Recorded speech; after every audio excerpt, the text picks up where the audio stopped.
আসসালামু আলাইকুম প্রিয় খামারি ভাইয়েরা।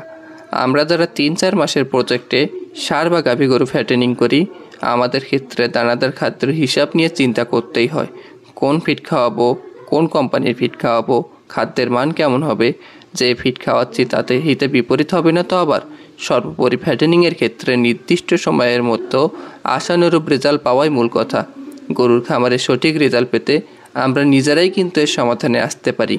খামারের খাদ্যের খরচও কিন্তু 30-40% কমিয়ে আনা সম্ভব, তা আবার খাদ্যের প্রোটিনের মাত্রা 18-20% রেখেই, যেটা ফ্যাটেনিংয়ের ক্ষেত্রে আদর্শ মান।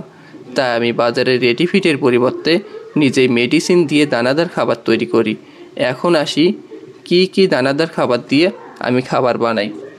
প্রথমে ধানের কুড়া প্রতি 100 কেজিতে 10 কেজি, ভুট্টা 100 কেজিতে 40 কেজি, ডিওআরবি 100 কেজিতে 20 কেজি, সয়াবিনের খোল 100 কেজিতে 15 কেজি, যে কোনো ডালের ভুসি 100 কেজিতে 15 কেজি।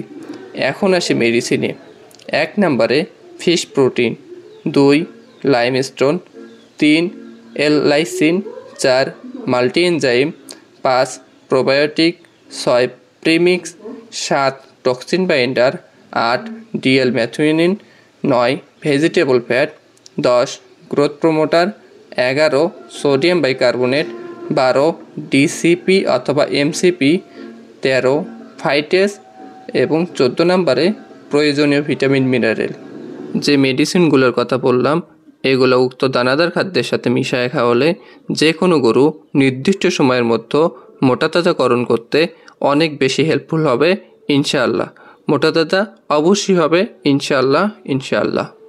অনেক খামারি ভাই আছে গরু মোটাতাজা করতে মুরগির ফিড অথবা বাজারে রেডি ফিড খাওয়ায়।